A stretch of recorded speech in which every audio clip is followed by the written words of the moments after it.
Yay! Yeah, I got Biblical greetings. All right, I will mute myself now. Okay, so let's go back to verse 14 and read again in the Hebrew English. Okay. So I get to do this again. I'm quite Yeah, pleased. yeah. So we are going to review what we were talking about. We had technical difficulties, so only now we are recording. So then we we've reached a point now that actually most of the people who are in the class have to watch later on in the week. Thank God we have you know, well, apparently dozens of people who catch the class later on. So, all right, here we go. That's Ezekiel chapter 40, verse 14, 15, and 16. Vayasas Elim Shishim Ama Vel El Chatzer Hashar Saviv Saviv Val Panei Hashar Ison Alifnei Ulam Hashar Hapanimi Chamishim Amo Vachalonos Tumos El Hatoim Vel Elehema Lifanima Lashar Saviv Saviv V'chein Lamos V'chalonos Saviv Saviv Lifanima Vel Ayel Timorim. Okay, please translate, Mark, Yeah. those three verses. Okay. Then he made pillars 60 cubits high. And so it was for every pillar of the courtyard at the gates all around. The height of the entry gate, as well as the height of the inner hall of the gate, was 50 cubits. There were narrowing windows for the cells and for the side walls facing inward toward the gate all around. Also, the halls had windows all around facing inward. Each pillar had date palm capital. Okay, so we'll again show some diagrams from the art scroll, mostly an edition of Ezekiel. Here's the gates. So the pillars were 60. Sorry, the pillars were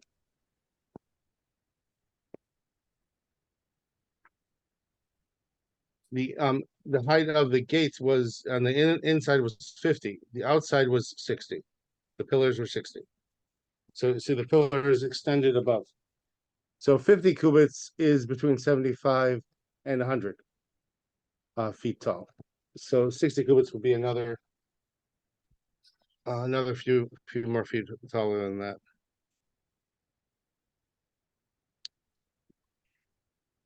So that would be at least as tall as a seven-story building, about possibly the size of a 10-story building.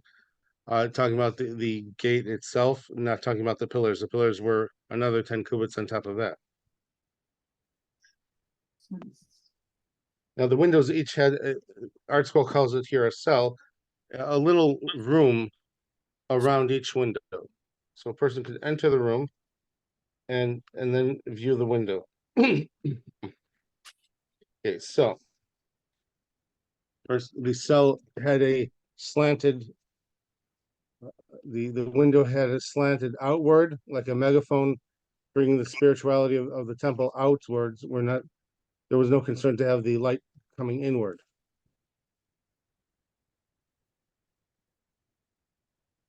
And at the top of the walls, you would have these little rooms with windows.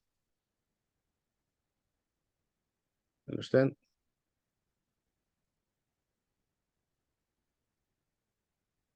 But that was no less than 75 feet in the air.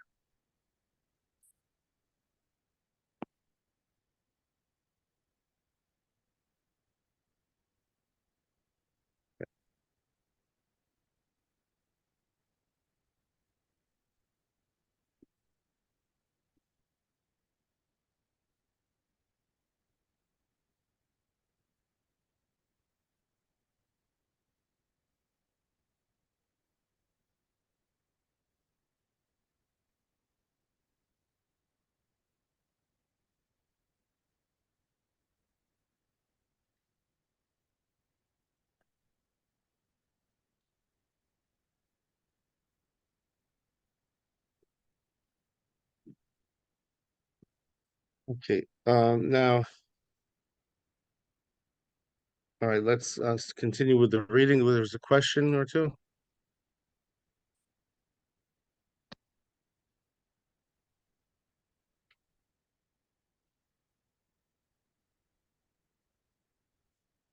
Okay, so now the the walls of all the rooms were approximately 75 feet tall, except the inner rooms. For example, there was a room where they slaughtered animals and things like that. There was they would prepare things like the showbread, etc. Each would have its own chamber. The chamber was a closed room, except that there's no mention of doors. So it'd be a lintel and a doorway, but no doors, but with a roof on it.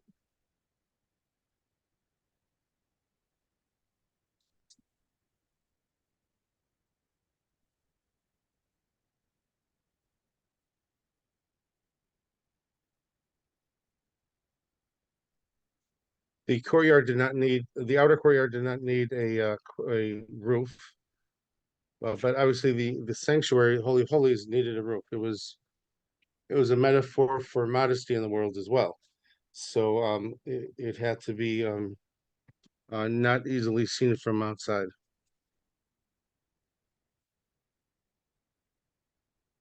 Now saw a very interesting. There's several interesting illustrations, not just in this book.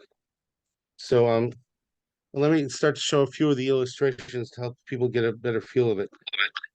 Okay, so here on page 331, illustration figure 9 in Milstein.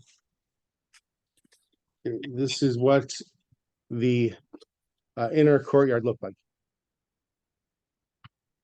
And here's the key. So facing there.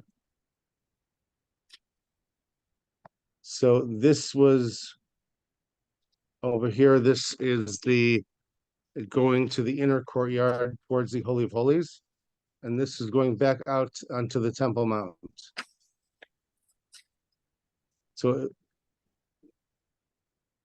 okay, so the outer courtyard, the inner courtyard was in the third temple, is for Kohanim, the priests. Okay, things were different in the second temple, but the special feature about the third temple is the outer courtyard is huge, space to have 3 separate synagogues. So there could be lots of prayers constantly by non-Kohanim. Whereas the second temple, there was a viewing area on one side of the temple, and the main thing was to have space for the Kohanim to offer the sacrifices. But with the third temple, it's an equal amount of space will be given to have minyanim prayer services. That all occurs in the outer courtyards.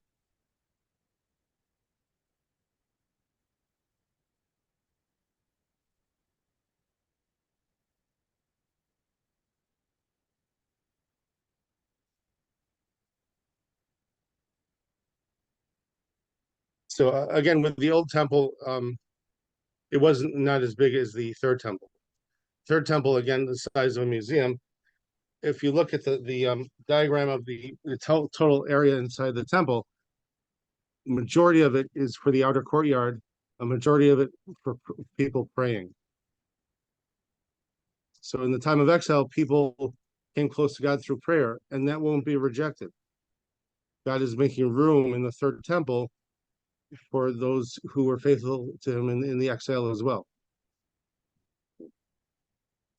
The Kohanim would be in the inner courtyard doing the services, and there is the Holy of Holies, where the high priest only entered once a year on Yom Kippur, and that's where the Ark of the Covenant is housed.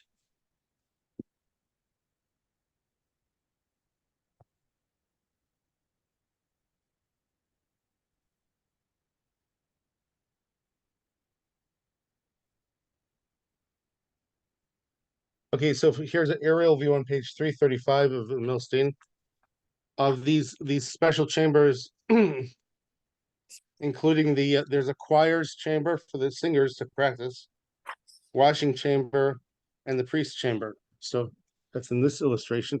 You see these little rooms each have a roof, right? But the doorways don't seem to have doors. Again, with acoustics, uh, just like the windows were going outward, right? So that means noise was leaving the temple, right? It wasn't being captured. It's the opposite of a dome when you have an outward going megaphone. Sound is lost; it's not captured. So that means people could have private conversations without somebody overhearing it further around. If you go into a synagogue with a dome, um, so then if you go underneath the dome, it depends how it's made, but it could act like a megaphone, like you're on a microphone. If you just whisper underneath the dome, everyone in the room can hear you, even if it's a huge room. So the temple was the opposite of that.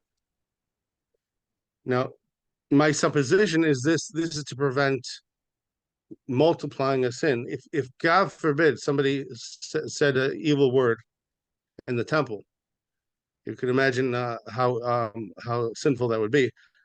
But if everyone heard it, that would be just they wait 2,000 years, go to the temple, and the first thing, you're bothering me just like you always do. So oh man.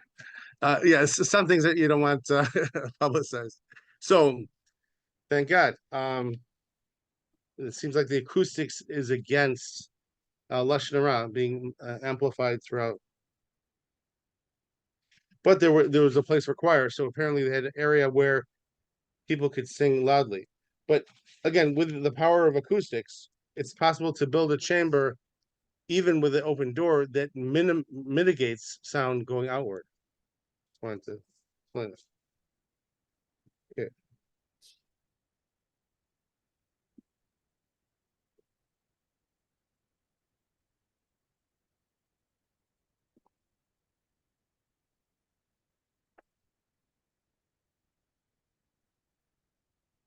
So many interesting things.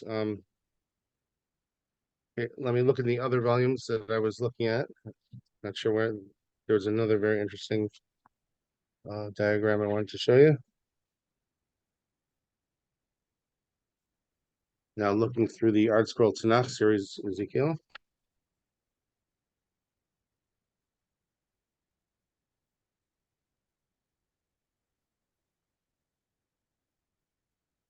Here's a more a more stark example of what the windows look like. Again, there was a little room around the windows. You see that? In each room, there was 2 windows.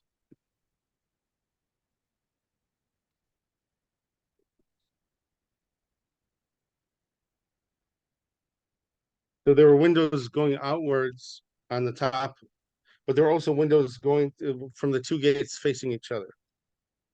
But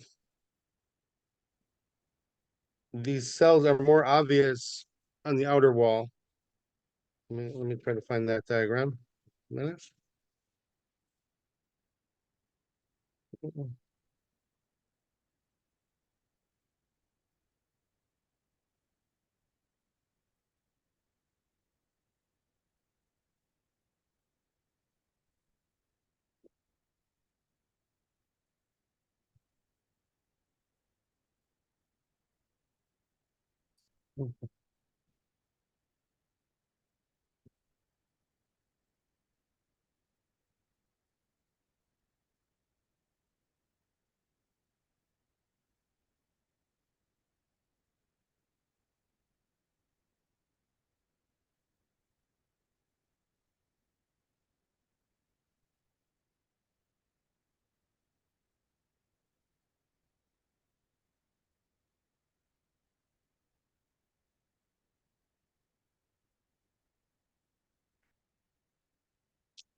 Okay, so here on page 318 is a diagram of the entire third temple floor plan. So it's pretty big.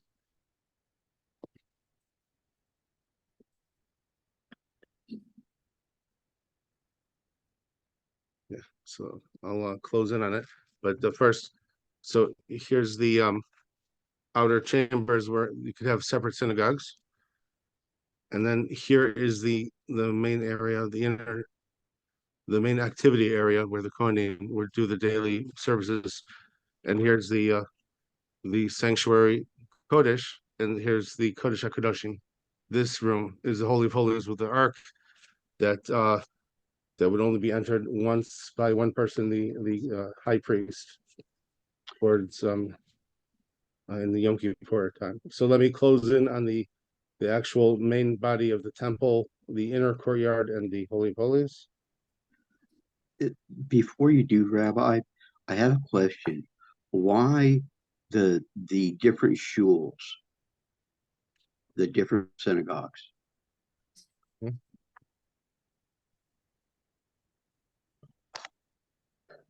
about it? What about why the three different shuls in the temple? It's simply a feature of the third temple. There seems to be a God seems to appreciate the difficulty it took for people to pray to him under persecution. So it's as if he's equating people getting together to pray to him in a time of difficulty, the same thing as having the holy sacrifice exactly the way he wants it. So he's sharing like the best human effort they could give. He's, as a loving father, he accepts it, Okay, So it's thank you. okay.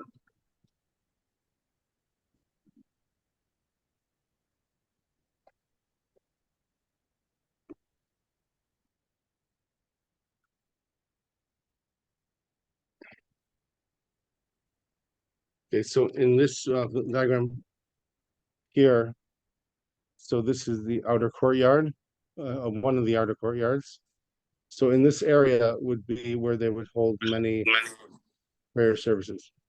If you've ever been to a synagogue where they have multiple prayer services, for example, like 770 Eastern Parkway in Brooklyn, so it's possible to have many different prayer services at the same time. It's all about acoustics. If the acoustics are right, you could have 10 different synagogue services all going in all of these areas at the same time. But that's separate from the service of the temple. And remember, the service of the temple depends on if each family has to bring a sacrifice or not, or is it just one sacrifice for the entire nation, for example. So if it's each family has to bring a sacrifice, so it could be like a 4-hour service for just one type of service. You see what I'm saying? Family after family bringing a sacrifice. You see what I'm saying? So that would not be a regular prayer service situation. People would have to pray separately, and then when it's their family's turn, then finish their prayers in time to go to to make the actual sacrifices, things like that. Now, in the second temple, there was a regular women's side. In the third temple, there is a extended balcony for women to have their own area. But well, again, with the third temple, I'm not familiar with that aspect of the halacha. If there could be a ground level like synagogue-like situation where you could just put a mechitza in there for women also, or does it have to be elevated? In traditionally, it had to be elevated because wanted to enhance modesty. You know, if again, women don't have the same problem that men do. They're not Women are not as easily distracted, so they could look at men, but men have to be careful not to look at women during prayer. So the temple, always recognized this. And remember, the tabernacle in the time of Moses and time of Joshua and the judges, it did not have a synagogue area at all. Not like we understand it. Understand? So let's see. It's more interesting.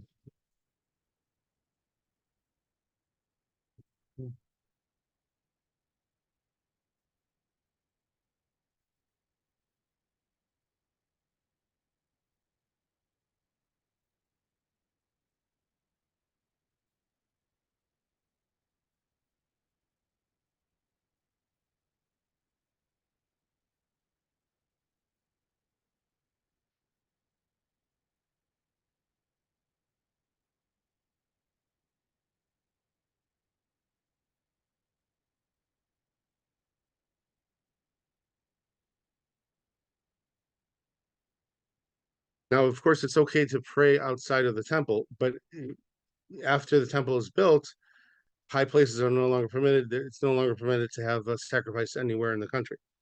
So therefore, sacrifices are only exclusively on the Temple Mount. Prayer could be anywhere. So it's significant that I think that so much of the real estate is going to be dedicated to prayer services, which could theoretically happen anywhere. God is saying, I know you were looking forward to this for a long time, so I don't want you to be frustrated. You could pray next to within the walls of the temple.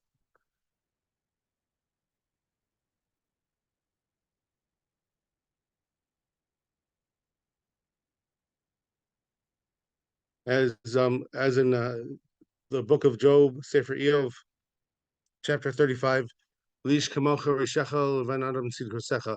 To a person like you is your wickedness, or to a person like you is um, and to the Son of Man is your righteousness. So therefore, if we're good or bad, it doesn't affect God negatively. It's just about what's good for us and what's bad for us. God really made the world as a giant place to nurture us, but we kept making choices to make it more and more spiritually dangerous. But then God put in the programming, there's an end of days where people no longer will have the option to choose self-destruction and those kinds of evil. So, sure.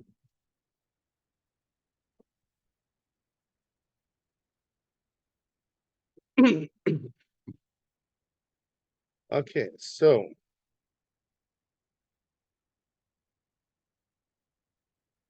all right. So now, if you're thinking of the map of the temple as north being the holy of holies, that is actually the western wall.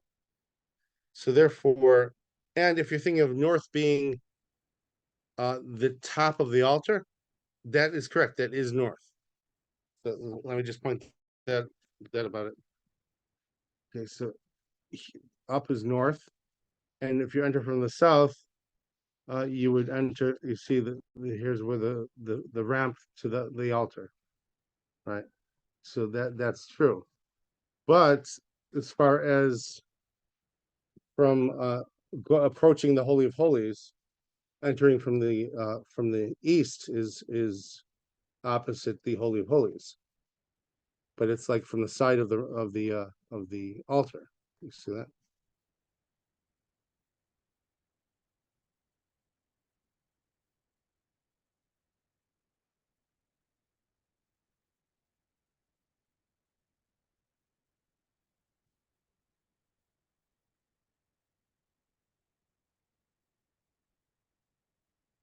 Okay, let's continue. Feel free to ask questions as we continue. Okay, Mark, you're ready. I'm going to read some more Hebrew. You can translate.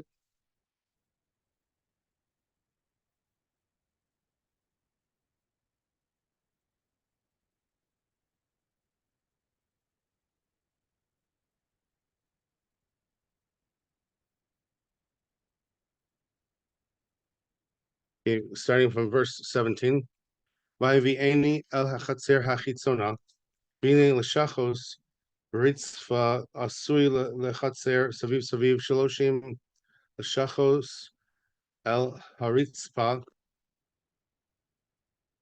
v'haritzva al kesef hash'arim lumas orech hash'arim haritzva hatachtona v'yamad rochav milifnei hashar hatachtona livnei hachatzer hapinimi michutz mea ama hakadim batzafon v'ashar asher panav derech batzafon lechatzer chitzona madad arko v'rachbo v'sa'av shlosha mipo u'shlosha mipo v'elav v'elamav haya k'midas hashar harishon chamishim ama arko v'rachav chamesh v'esrim amo v'chalonav v'elamav v'simorav k'midas hashar asher panav derech hakadim v'malos sheva yaluvo v'elamav lifnehem. Okay, please translate through verse 22, 17 through 22. Mark.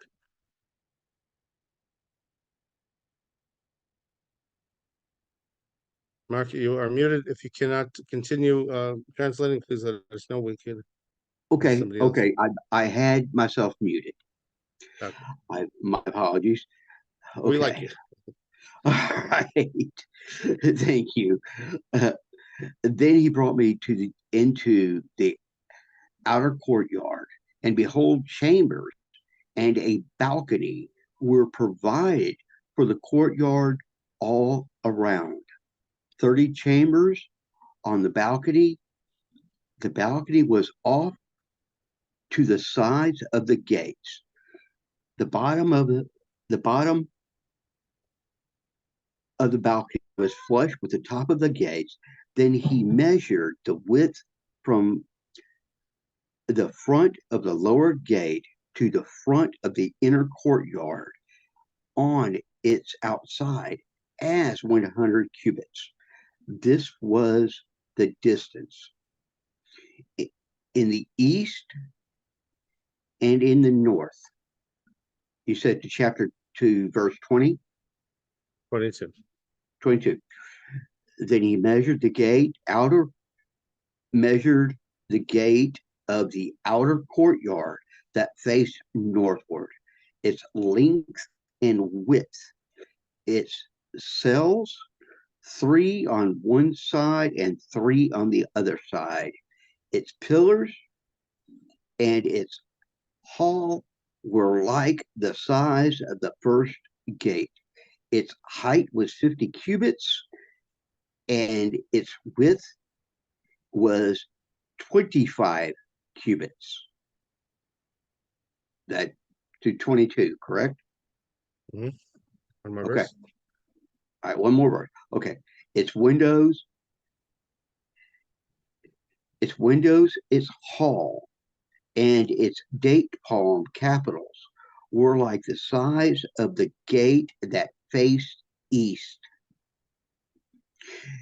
They would ascend to it by 7 steps, its halls being before them. Okay, so let's go back to that illustration.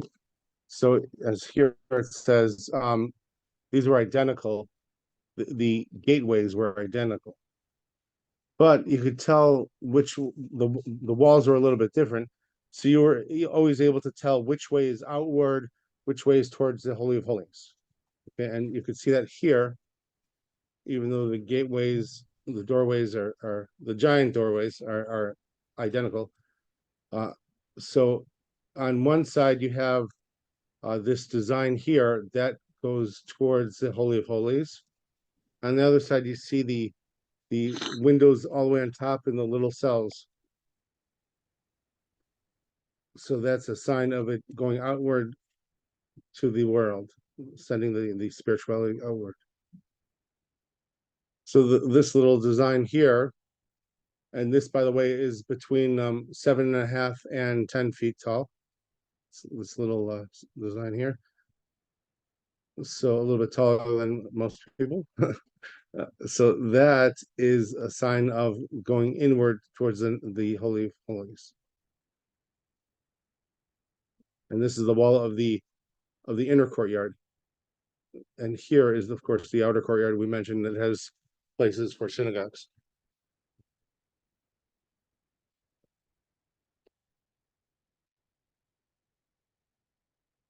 All those diagrams are very helpful.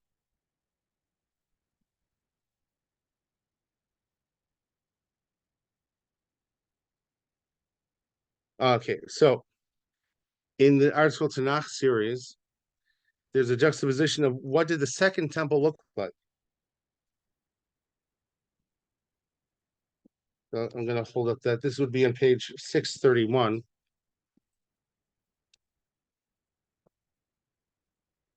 Okay. Second temple layout. The Heichal that has that includes, everything there. Here's the altar, right? So it's the area for the Kohanim to work. This thin strip here is where the regular Jewish men would go. And all of this is for the women. So in the second temple, really, the Kohanim had the stage and the women had most of the area. There's very little area for non-Kohanim men to participate. So again, this looks like the diagram of the second temple that was built by Ezra and Zerubbabel when they had very limited resources released by the king of Persia. So there's almost no area as compared to the third temple for men to have synagogues there. Understand? Very interesting, right? So the second temple was mostly, in a sense, mostly for women.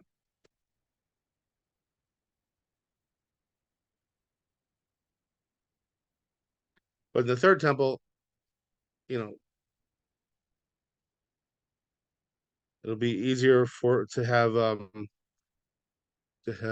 balconies, and whether or not the actual building of the temple itself could have elevators, there could be a structure outside of the temple that with a platform people theoretically could walk onto the outer courtyard balcony from. So, perhaps there's a workaround, but the temple of Ezekiel probably will not be edited within it. When it was edited in the Second Temple period, it's because they had to rely on the physics of what they could do 1,400 years ago. 2,400 years ago. And then, of course, it increased greatly with Herod. They were able to spend more money on it. But still, it was limited by the technology of that day.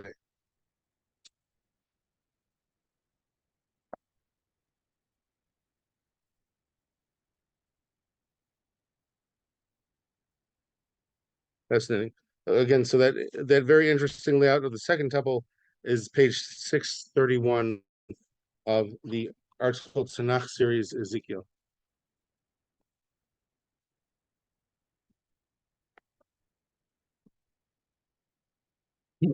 So now, except for the generation of the destruction of the first temple, the Jewish women were always, on average, more righteous than the men on average. In Egypt, they were redeemed. The tribe of Levi did not sin, and all of the women did not sin. So all of the women did not die from anything but natural death before they entered the Holy Land, and therefore many Jewish women entered the Holy Land with Joshua. Even though of that generation, only Joshua and Caleb of the men of war, they were the only leaders of that generation who continued. But then, of course, for example, Eleazar, son of Aaron, can also enter, and so on. But he was from the tribe of Levi, of course.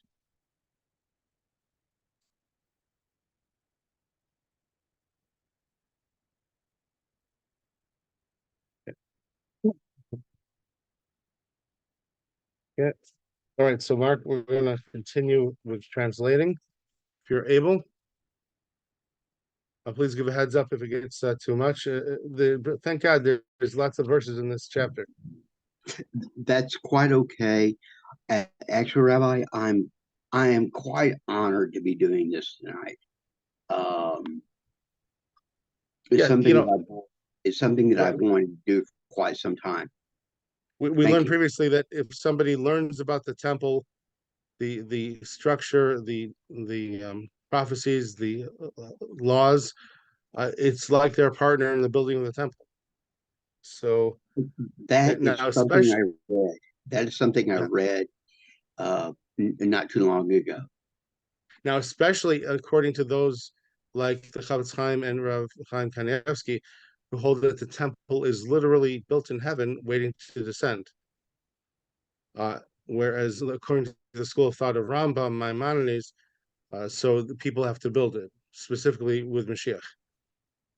According to the pre-built idea that the temple's already in heaven, so therefore Mashiach has to be there when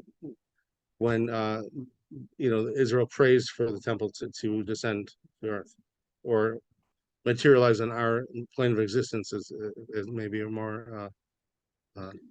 better way to put it. Like if you look, for example, where was the Garden of Eden? So it's over the Middle East area, including most of the Arabian Peninsula, right? And it continues on into Egypt and Ethiopia, Sudan, and all the way out to India. So or at least at the very least until the area near Kuwait and beyond. So thank God.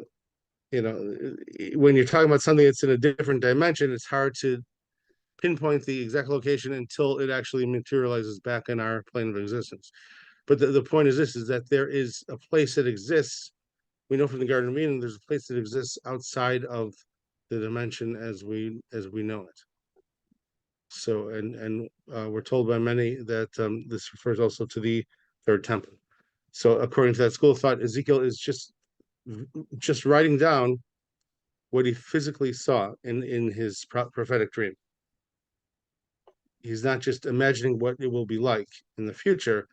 He was writing it down in real time in his generation.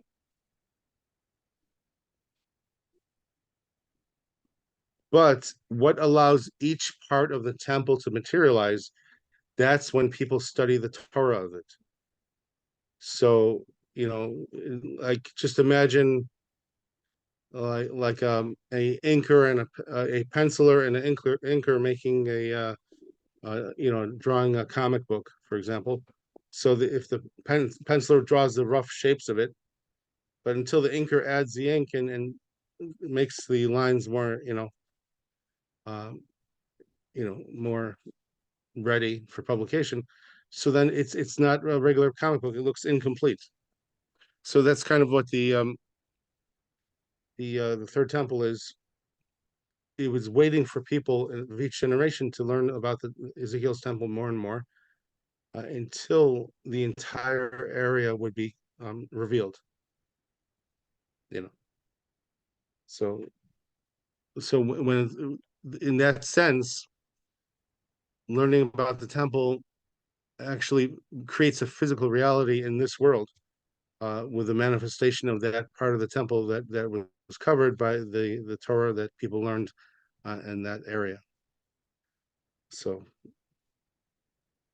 But according to those who say Mashiach has to build the temple, certainly people who study about the temple will not mind if Mashiach is building a temple. Half the problem with building a temple today is that not everyone is psychologically ready to say Mount Moriah should have a temple. So that is next a great change we're going to see in the world sometime soon. So people are going to say, well, if Muslims could do what they want in Mecca and Medina, and the Vatican could do what it wants in Vatican City, so maybe Jews could do what they want in Jerusalem. These radical thoughts, but freedom of religion should go around all the ways, right? So once there's freedom of religion, even if the other religions have not yet, realized, the reality of the Torah, therefore it'll already be able to start Messianic times, and then it'll be a positive effect when people see that miracles are occurring because of the Holy Temple. So it'll just create more and more honor for God, and help people to let go of atheism that has spread so much in the world. It'll be really good.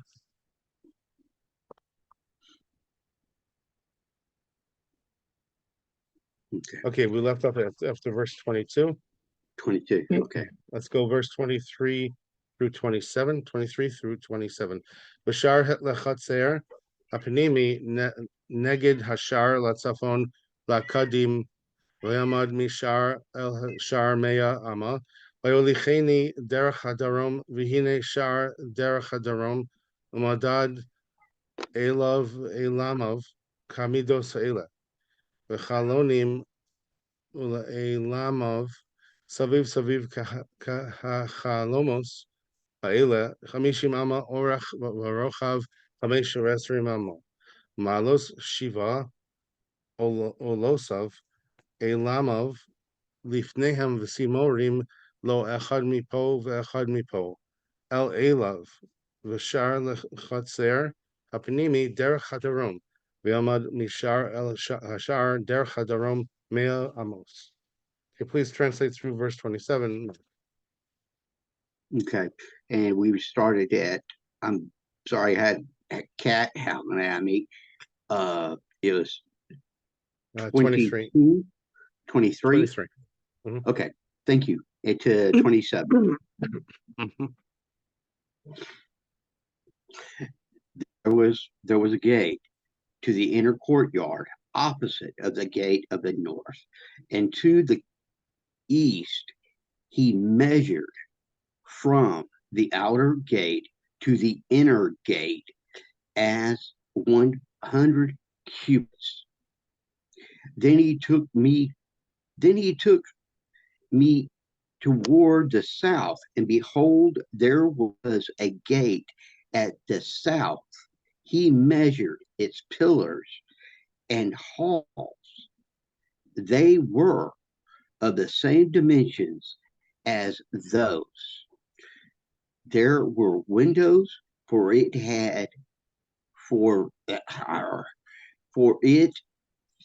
and for all its halls around.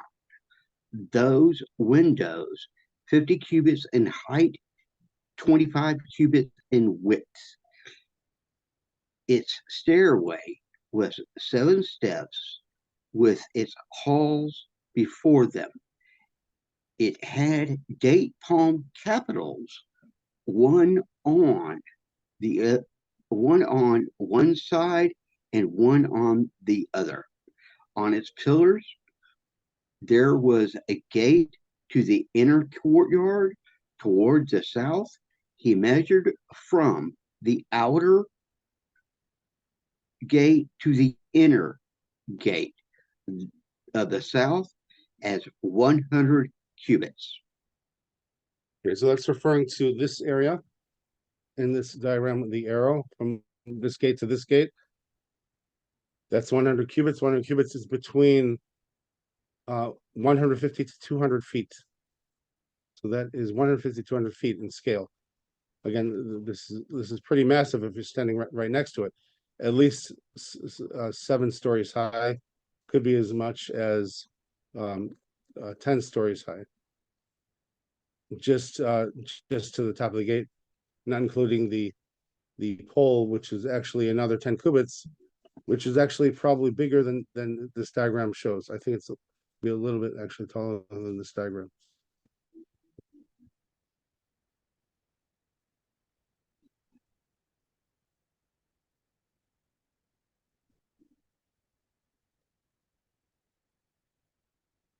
Okay, so again, 49 total verses in this chapter. So don't be faint of heart if you start to feel like you're faltering. Again, you have freedom to tap out, and we'll find an alternative translator if necessary. But we like what you're doing, Mark. Keep it up if you can. Thank you very much. Okay, here we go. Verse 28. Let's read through 34, 28 through 34. Page And I 332, 333. Yes. and What'd you say, Mark? I do greatly appreciate this. I'm glad that Well, God arranged it. yes, Hashem did arrange it. I'm grateful. I've had a little bit of that going on here. I've had a little bit of miracles that come in, and Hashem says, "Well, I'm going to do this, going to do that, and this now." Okay, Okay, see continuing what in I'm going to Hebrew. do. Okay, Hebrew. Vayevi'eni el hachatzer hapnimi b'shar hadarom v'amad el hashar hadarom kamidos ha'ela v'sa'av v'elav v'elamav kamidos ha'ela v'chalonos lo u'elamav saviv saviv chamishim ama orach v'rochav esrim v'chamesh amos v'elamos saviv saviv Orach Chamesh Vasrim Ama Varochav Chamesh Amos Belamov El Hachatzer Hachitzona Besimorim El Elov Umalos Shimona Malov Vavieni El Hachatzer Hapanimi Derech Hakadim Ve'amad El Hashar Kamido Sa'ela Sa'av Elov Elamov Kamido Sa'ela V'chalonos Lo Elamov Saviv Saviv Orech Chamishim Amo V'Rachav Chamesh V'Esrim Amo Ve'Elamov Lechatzer HaChitzona V'Simorim El Elav Mipo Umipo Ushmona Malos Ma'alav. Okay, please read through verse 34, 28 through 34. Okay, okay, that was okay. 23 to 28 through 34. 28 through 34. Okay. Then he brought me to the inner courtyard through the southern gate, and he measured the southern gate. It was of the same dimensions as those itself, its pillars, its halls were of the same dimension as those of there were windows for it, for its halls were for its halls all around 50 cubits in height and 50 and 25 cubits in width. There were halls all around 25 cubits in length and 25 cubits in width. Its halls faced the outer courtyard. There were date palm capitals on the pillars, and its stairways was 8 steps. And the walls of the shoulders of the entrance were 5 cubits on the one side and 5 cubits on the other. He measured its length as 40 cubits, and it was 20 cubits in width. Did I skip something here?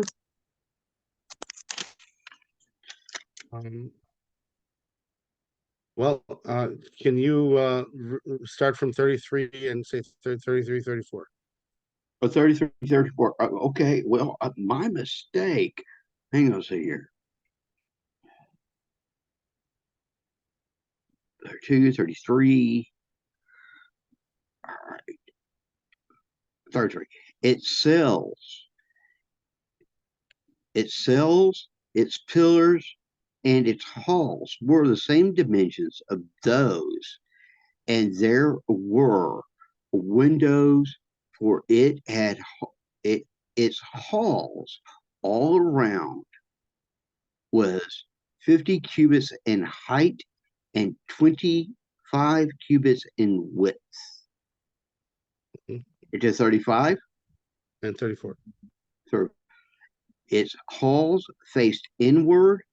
The courtyard there were date palm Where capitals. are you? Are you in 34?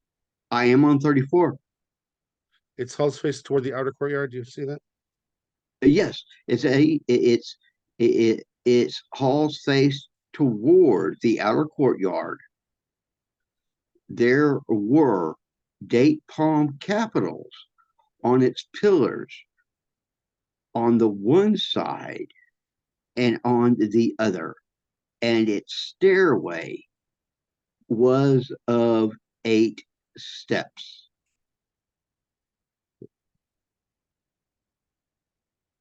The diagram here in figure 10. This is a diagram of what we're discussing here. It's interesting. So in this view, looking overhead, here's the washing station, and on top here is the altar where they offer the sacrifices. You could see that from the doorway. Very interesting.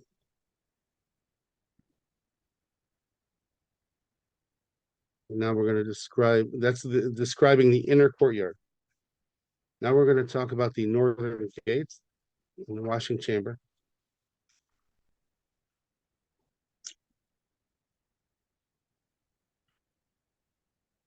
First, the northern gate, 35, 36, and 37.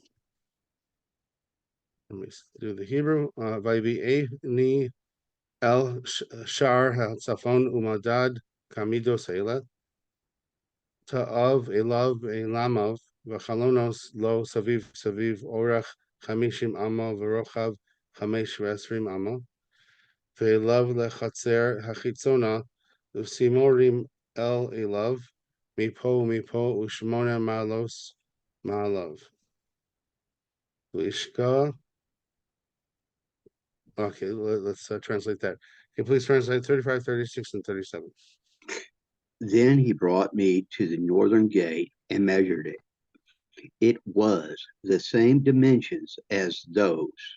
It had cells, pillars, and halls, and windows, for it all around 50 cubits in height and 25 cubits in width.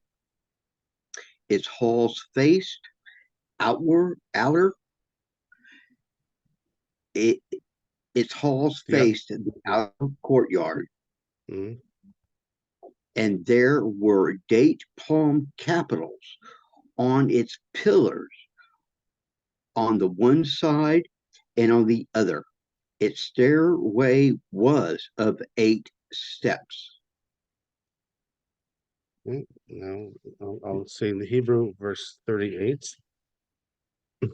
V'ishkof ischa be'elim hash'arim, sham yadichu esolo, v'ulam hashar shnaim shulchanos, mipo shnaim shulchanos mipo, lishchot aleham ha'ola v'hachatas v'asham, vel hakasef michutza la'ola, v'fesach hashar hatzafona, Shnaim shulchanos vel hakasef acheres asher lulam hashar shnaim shulchanos arba shulchanos mipo varba shulchanos mipo chesef hashar shmona shulchanos aleham yishchatu varba shulchanos ola avnei gazis orach ama achas v'chetzi v'rochav ama achas v'chetzi v'govach Chos alehem vayanichu es hakelim asher yishchatu es haolabam bazavach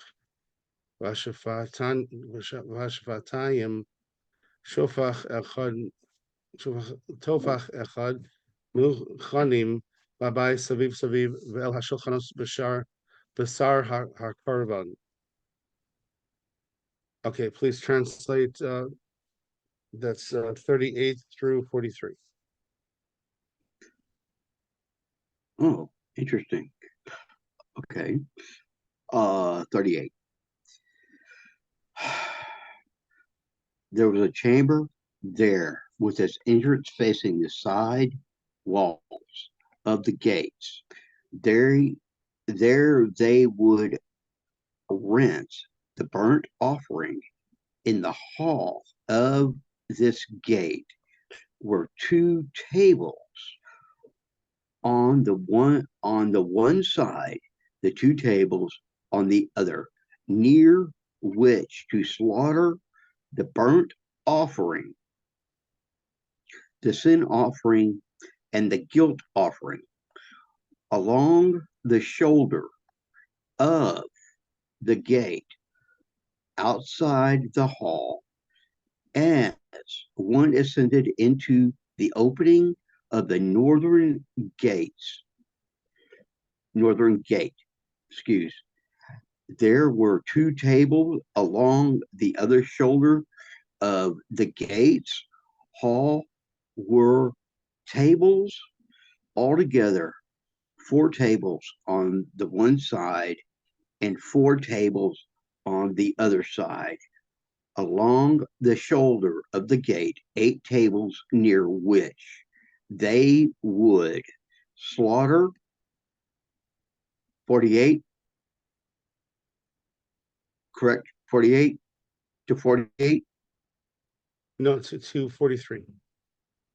Okay. There were 4 tables for the burnt offering of hewn stone, one cubit and a half in length, 1 cubit and a half in width. The cubit and 1 cubit in height. Upon them they would lay implements which they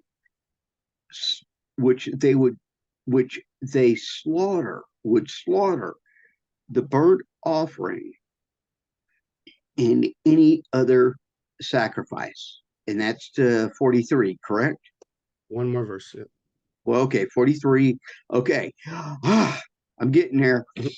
There were also hooks of 1 breadth set up inside the inner courtyard all around, and the flesh of the offerings was prepared upon the tables. So, as those who, of course, read the Chumash, the 5 books of Moses regularly, so you know that the altar could not be from hewn stone. It had, and you know the Talmud on that discusses that it had to be. They used a shamir worm. There's a type of worm, and there's some people believe it's a snail that eats through rock, and they were able to form it in the shape of an altar using that little creature. So that was only necessary for the altar, but everything else could be hewn. It didn't. As far as serving God, it should not be with metal implements that remind about bloodshed and war. So it had altar had to not be from hewn stone, but a table to prepare on that could be from hewn stone. So that's where they would prepare the sacrifices.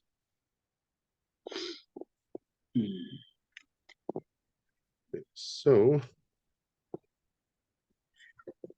Now, except for a burnt offering, sacrifices, only certain parts of the animal would be offered. But with the burnt offering, the entire animal would be offered, so they wouldn't have to really prepare it much.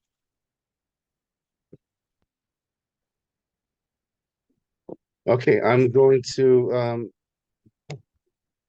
Now, there's several diagrams on the next few verses, so it's a little bit complex. But I'm going to read through to the end of the chapter in the Hebrew. That'll be from verse 44 through 49, and then we'll discuss it after Mark translates. Outside, okay, so yeah, let me do the Hebrew part. Michutz lashar All hapanimi, right, we vos are Jewish. sharim bechatzer hapanimi, asher el kesef shar hatzafon ufnehem derech hadarom echad el kesef shar hakadim pnei derech hatzafon. V'daber Eloi zo halishka asher poneho derech hadarom lakohanim. Shomrei mishmer sabayis, v'alishka asher paneha derech hatzafona lakohanim shomrei mishmer sabay hamizbeach. Hema v'nei tzadok, karavim mibnei Levi el Adonai l'sharso. Vayamad el hachatzer orech mea ama v'rochav mea ama marubaos v'hamizbeach lifnei habayos. Vayvi'eni el ulam Habayis vayamad el ulam chamesh amos mipo v'chamesh amos mipo v'rochav hashar shalosh amos mipo v'shalosh amos mipo orach ha'ulam esrim amo v'rochav ashte esrei amo v'malos asher yalu elav v'amudim el ha'ilim echad mipo v'echad mipo. Okay, please translate through the end of the chapter, Mark. Okay. Verse 44 on. Okay. Outside the inner gate were chambers for the choir. For the 44. There's a word there. Choir. Huh? Choir. For the choir. Mhm. Okay. For the Mhm. choirs in the inner courtyard along the flank of the northern gate facing toward the south. And there was also one chamber along the flank of the eastern gate facing toward the north. He said to me, this chamber, which faces south, is for the Kohanim,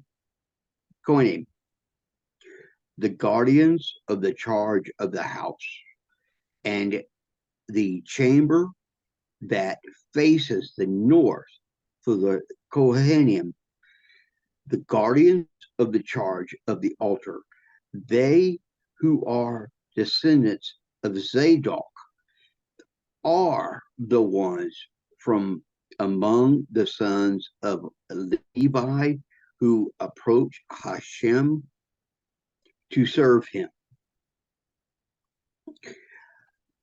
Then he measured the inner courtyard. It was 100 cubits in length and 100 cubits in width, square. The altar was before the temple. Then he brought me to the hall of the temple. He measured the thickness of the side wall of the hall as 5 cubits on the one side and 5 cubits on the other. And the width of the gate was 3 cubits on the one side and 3 cubits on the other. The length of the hall was 20 cubits, and its width was 11 cubits. There were steps by which ascended to the hall, and there were pillars for the doorposts one on the side and one on the other. End of chapter. Right. So these pillars shown in this diagram, these circles here. So people would enter here, and then here's the Kodesh. That is the area that the sacrifices were worked on and offered. Kodesh HaKodashim is, off map here, where the Holy of Holies with the Ark. And then here over here again, another diagram showing the second temple, where the Kohanim would work here and they would prepare here. And this is the entire area for all other 12 tribes of Israel. All that little strip is for the men, and the women would have this courtyard over here. But that little strip, so I can imagine that it did not help matters to recruit people from Babylon to go to the Holy Temple if they were worried about not having not having a spot that could stand during the temple sacrifice. Like people want to pray in a wonderful house of worship, and in the second temple, when it was first built before the edits by Herod, was not really designed for people to pray in. It was mainly all focused on the service of the priests, the Kohanim. The edits with Herod made the second temple greater than the temple of Solomon, so it was changed drastically by Herod. So the temple that was destroyed by the Romans was much greater than we're seeing here from that diagram. But again, it doesn't help matters if people are hoping they could have a temple like Ezekiel's, and then they were being told the temple has less room than a large synagogue, perhaps in some perspectives, as far as what the other tribes of Israel could do with their prayers.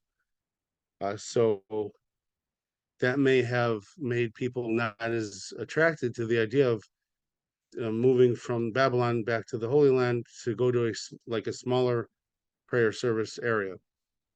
Except for the fact that it was ability to bring God's sacrifices to back to Israel, and remember that half of the commandments are tied to the temple, so therefore it would enable the commandments to be fulfilled. So the mitzvah of that generation was to move back to serve God in the temple. If they did that, Mashiach would have come 2,400 years ago. Instead, it didn't. And it's just one of the things that God gives the choice to do evil an opportunity to be attractive until the end of days. People are given a seemingly better option if they don't do something that's right before God. So it looked like it's better they just stay back at Babylon, build yeshivas there. But so then God eventually made Herod give a temple that they were proud of, that they would want to move to. But by that time, they had already bought their big houses, and they didn't want to, invested in their synagogues. They didn't want to move. So even after Herod, people didn't move back en masse to the Holy Land. So they're given two chances during the Second Temple era to move. One at the natural time of prophecy. But remember what Haggai told to Zerubbabel. Even though he could have been Mashiach had the generation been worthy, him and his son would not be Mashiach, but in other words, their grandson could be Mashiach. So in other words, the negative prophecy to Zerubbabel that we saw at the end of Prophet Haggai, that he could no longer be Mashiach in his generation because the people didn't move back to the Holy Land. It was only like 2 generation problem because the people didn't move back in that generation. In other words, in the third generation of Ezra's temple, the second temple, Israel was given another chance to bring Mashiach in the time of Herod, but again, it was already after people had already made their plans to stay in the Babylonian areas and build up the infrastructure there. I just know it's hard for me to fully understand it. You're given an opportunity to increase the mitzvos, so I don't understand it. Even if they wanted to, let's say they had a great job in Babylon, so they should at least send the money to build a bigger temple so that more people can move. It's just really hard for that. Now, it was two generations that for the first two generations of the second temple, it would be impossible for Mashiach to come because of the effective rejection of the entire temple idea. I mean, preferring to stay in a small synagogue instead of the actual holy temple is not respectful to God. So therefore, to that generation, God didn't want to bring Mashiach anymore. He gave them a chance, But in the third generation, God was already ready, looking to the next generation to forgive. And by that time, though, psychologically for the people, they were already committed to the idea of building up Babylon, because the project of building the temple in the Holy Land with the Persians, it wasn't turning out what they wanted, So therefore, it's like there was already a mindset to avoid moving to the Holy Land.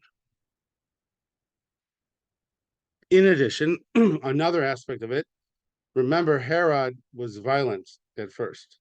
He built the temple as a form of repentance, because at first he was killing many righteous people, including sages of Israel. So now, even from a spiritual perspective, those who want to go to the Holy Land to honor God, how can you say to your rabbi, "Come on, let's move to Israel," when that king Herod had been someone who killed sages of Israel? You understand? Maybe people couldn't trust his repentance. They certainly weren't going to trust the lives of their rabbis to Herod's repentance. So then the next generation would have to wait until after Herod left. But by that time, so the Greeks were already taking over, and then the problem with the Hashmonaim, right? The Maccabees, was that the first generation served God, but then they claimed the right to the throne instead of the Davidic kings. And God promised in chapter 33 of Jeremiah that that the Levitic priests and the descendants of King David would never be rejected before him. So therefore, when the Maccabees rejected the house of David, they rejected God, even while the temple was still built. It's still standing. So you see, there was one spiritual problem after another. You understand? But the fact remained is that only in the Holy Land with the temple can all of the commandments of the Torah be fulfilled. So as soon as there was any opening whatsoever, for example, immediately after the victory of the Maccabees, at that moment, everybody should, as possible, unless they have a elderly parent in hospice or something, everyone as possible should have moved to the Holy Land at that point. But again, there's always another reason. You understand? There always seems to be another reason. God programmed the world with an end of days, not an end of days of life, but end of days when evil may reign, when people will realize there's no alternative but what God says. So in other words, end of days means a mitigation of free will towards evil. It does not mean a mitigation of life. There has to be people for the world to exist. As we mentioned several times, Isaiah 45 God created the world to be inhabited, not to be a wasteland. So there's bright days ahead, and the end of days is not too far off. So even if somehow people can't get their act together in time, Hashem has a time limit when He will make people have choices for them. Now, it's better, of course, to do things with repentance instead of wait for the end of days. People could just learn Torah and then understand Jews should have a right to pray on the Temple Mount. Instead, you had many left-wing Jews who were more interested in giving Hamas a strategic land in Gaza than giving the rabbis a temple on Mount Moriah. But this very year, on October 7th massacre, so God has forced a change in people's attitudes. Now, even left-wing people whose idea of peace was to give strategic land to the enemy, even they now no longer have someone that they want to give the land to. Now, because Jewish people, one of their traits, as mentioned in the Gemara, is they're very charitable. So therefore, if the Jews can no longer give to the Arabs, eventually they're going to look around for someone they could give to. So eventually it'll trickle down that even without people repenting and choosing a Torah way of life, eventually they're going to say, well, at least let's give the Orthodox their temple on Mount Moriah. So then that will bring the world towards a peaceful end of days. It's only when people reject God to an extent where they try to, God forbid, interrupt or even worse, holiness from the world. Only that could bring cataclysm. And we mentioned before, bringing Mashiach helps prevent war, and bringing a temple helps prevent natural disasters. So preventing either of those is not a good thing for the world. And the way God would give a workaround, to people's naturally wise choice to do what's right, would be to show the consequence. So even though a majority of the people survived October 7th, for 1,200 Jews in the span of 3 hours, it was ultimate cataclysm. 1,200 lives snuffed out in the 3-hour span. So that is unnecessary from God's perspective, but it's part of the aspect of approaching the end of days. People are running out of time to make bad choices. Therefore, there could be more and more, God forbid, consequences if people don't make the right choices. Hashem will force them. So now, people who their whole idea of let's make peace, is to give strategic land to people who want to use it against them. And until they actually saw that happen, they couldn't understand the consequence for that. Now, unfortunately, in a negative way, they learned. But God is making the best of it. As Joseph said to the brothers, you intended it for evil, but God made it for good. Paraphrase. So, God takes whatever effort we make and then tries to make the best of it. And when God tries something, it's going to work. But certain things must happen. Again, the consequence of Mashiach not coming is war. The consequence of the temple not being built is natural disaster. And God doesn't want those in the world anymore. That's why the end of days is approaching. But it's only an end of days of absolute freedom for anarchy and evil. It's not a destruction of the world, it's the salvation of the world. And just remember there's so much word on the street about end of days being a negative, but remember the final prophecy before the end of the days of prophecy was by Malachi, and he said, God, as we mentioned this earlier tonight, that God will bring Elijah, and before the great and awesome day of God, lest he come and strike. It doesn't say before he comes and strikes, but lest he comes and strikes. So therefore, to prevent destruction. Look it up, the last chapter of Malachi. And that's the situation we're in, that the good is on the way. And we see here in the closing of chapter 40 that God mentions his promise to Tzadok, who was a righteous Kohen. So Tzadok, he was in the days of after in this first temple era. So he was so righteous that God made him like the forefather of the main Kohanim of the temple. So therefore, it's like corresponds in a sense to the house of David. The house of Tzadok is kind of like corresponding to the house of David now. That and God fulfilled his promise. You remember the house of Tzadok. So it's beautiful. The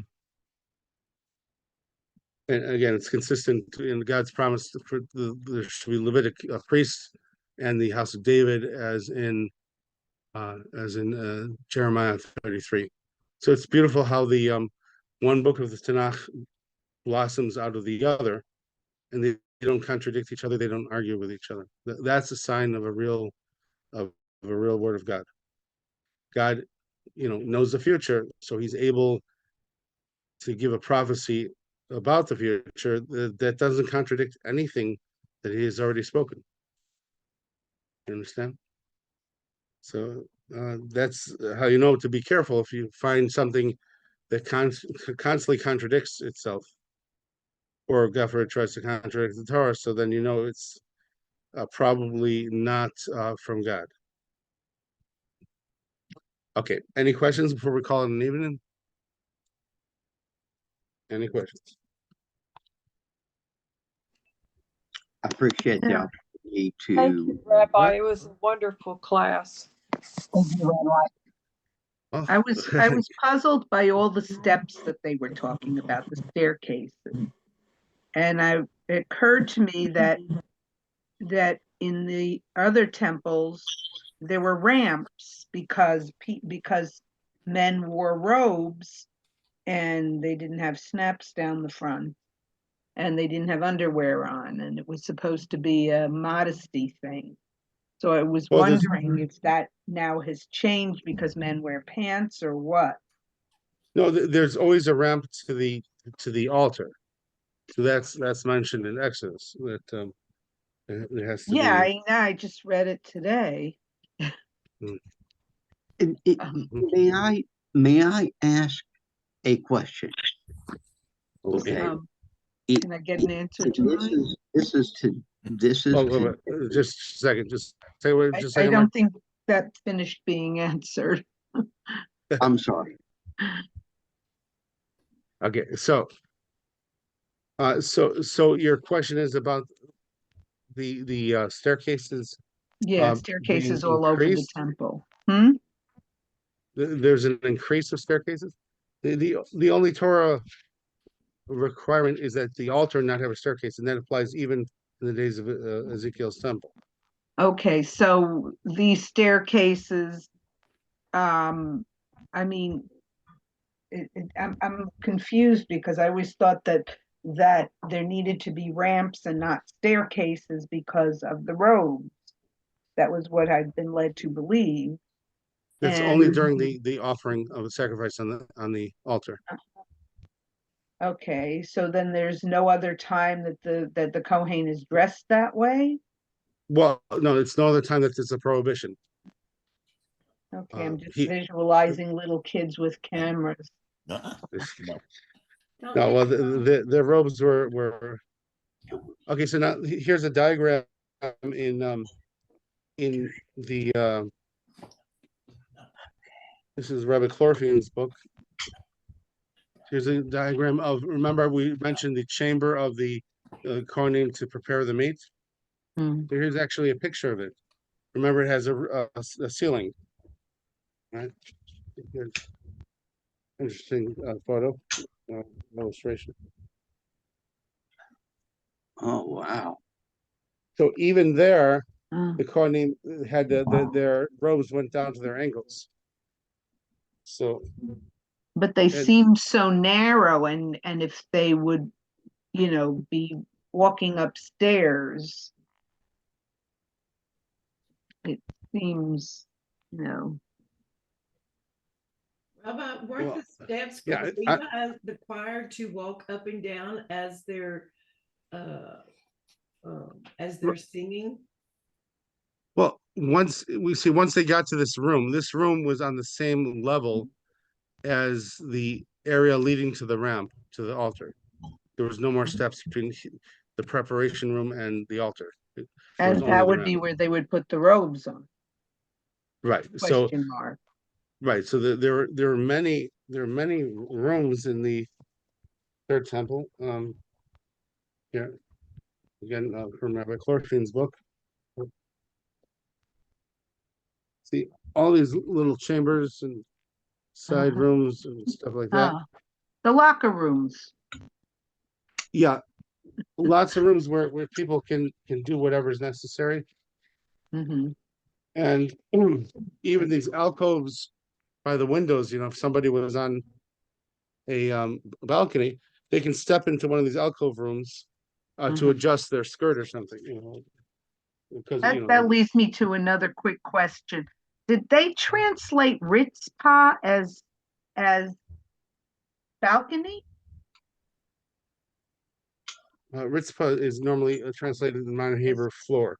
As floor, exactly. Yeah, well, let me look again what we read in the Milstein. Remember learning a song when I was a little girl, Ritzpah Tikra, Ritzpah Tikra, to learn floor and ceiling. Hmm. But they called it balcony.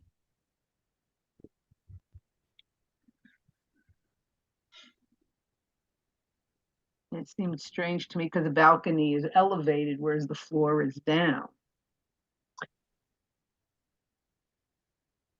Sometimes I get frustrated not knowing Hebrew. You and I, man. Sometimes you can get frustrated knowing Hebrew. I don't know Hebrew either, and I've tried to learn it. I don't get it. I don't capture it. So yeah, I fully You ever get what tried you're getting at. Duolingo? I'm sorry. Duolingo's got a pretty good Hebrew program. Duolingo. It's Okay. DUOLINGO.com. I'm addicted. I'm Yeah, learning I about haven't. 33 different languages. I know that that there's another program that also has it too. Oh, well, I like Duolingo. Okay. I think they have a really good program, and I think they have a really Well, lot of other languages. I finished the Hebrew at one point, but then they added some more lessons, so I've been picking them up as I go along. well, thank you. I may look into that here They have a very soon. good way of doing things. I really like it. Um. And I'm a Yeah. language geek. I'm a Yeah. Oh, math geek. I'm a I comic looked book into geek. Rosetta Stone, but it I don't know. I just didn't do it. Yeah, well, Duolingo is free. Oh, I mean, you can get the excellent. advanced thing too, but Duolingo is free. Okay, that's a plus. Yeah, and if you decide you like it, you can always pay for the second level. Yeah, that That's a plus. Duolingo is free. Mm, Free is good. I have to Duolingo is admit that free is good since free at last, free at last. Thank God Almighty, Duolingo's free at last. Okay, so in verses 17 and 18, reads is indeed translated balcony. Yeah, so Perhaps I was a more natural translation would be platform. Platform could be a balcony okay. or Platform, I can see as a ritzpah, whereas yeah, balcony, that's an interpretation, I think. uh-huh. So they mean I ritzpah for the second floor. yeah, what I would do is I would translate this platform and put balcony in parenthesis or as a comment in the commentary. I would not. I don't believe you should take a like a leap of assumption Hmm. when you're translating. You should translate more directly. Yeah.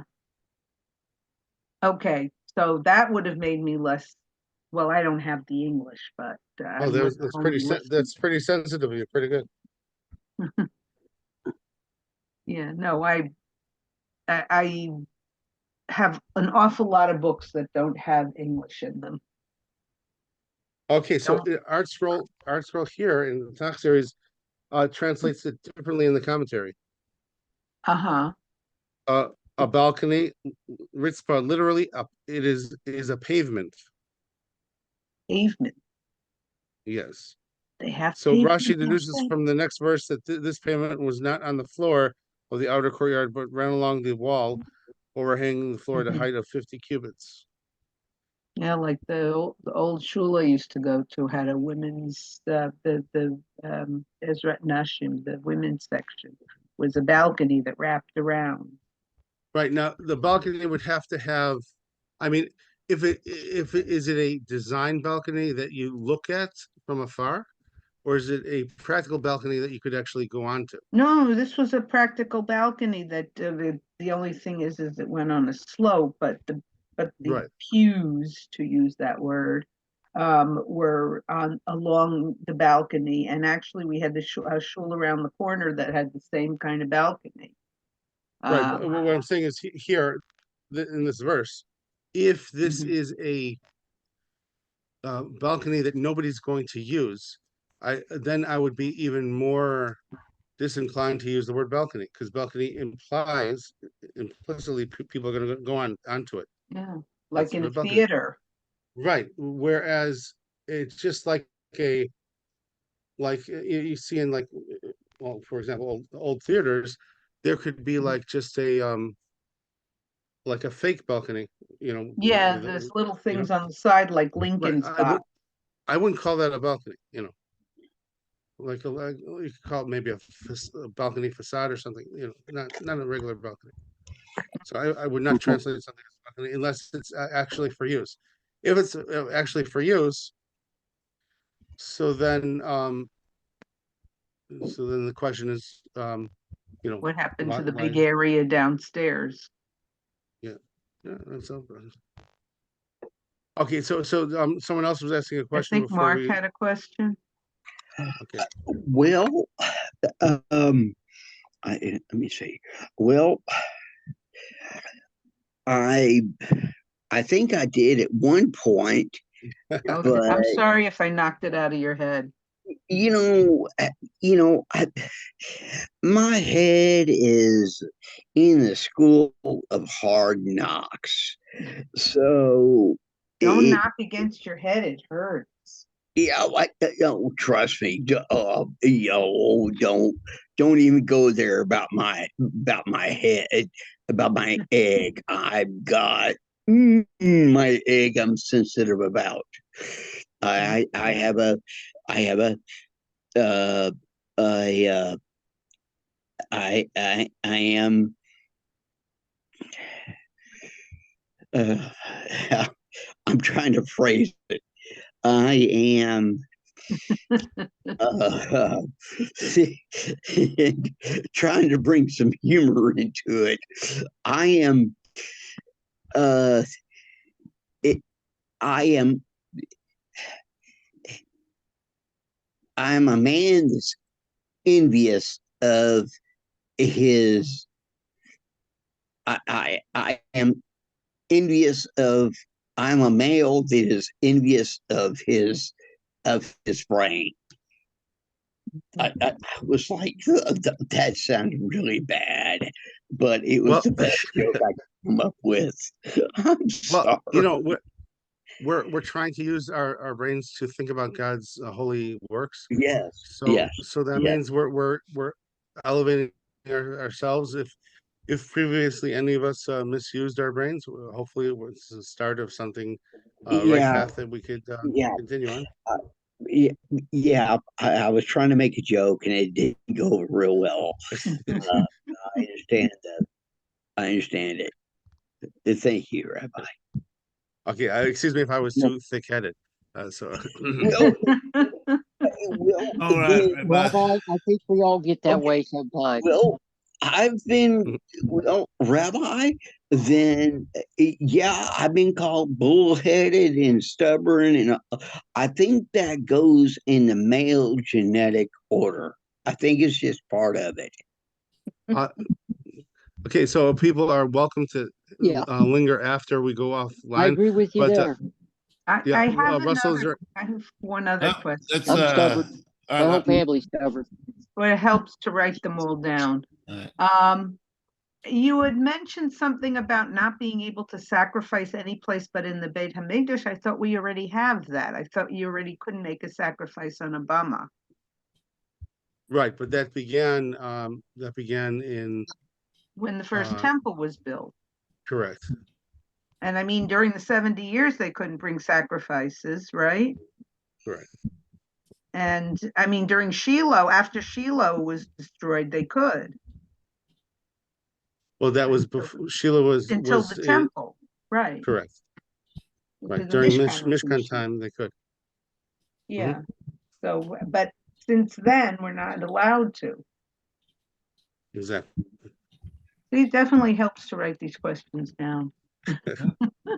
Very good. Okay, All well, right, we Rabbi. could Well, we address the next. appreciate it. It was a good class. Yeah, Oh, thank you. it was a good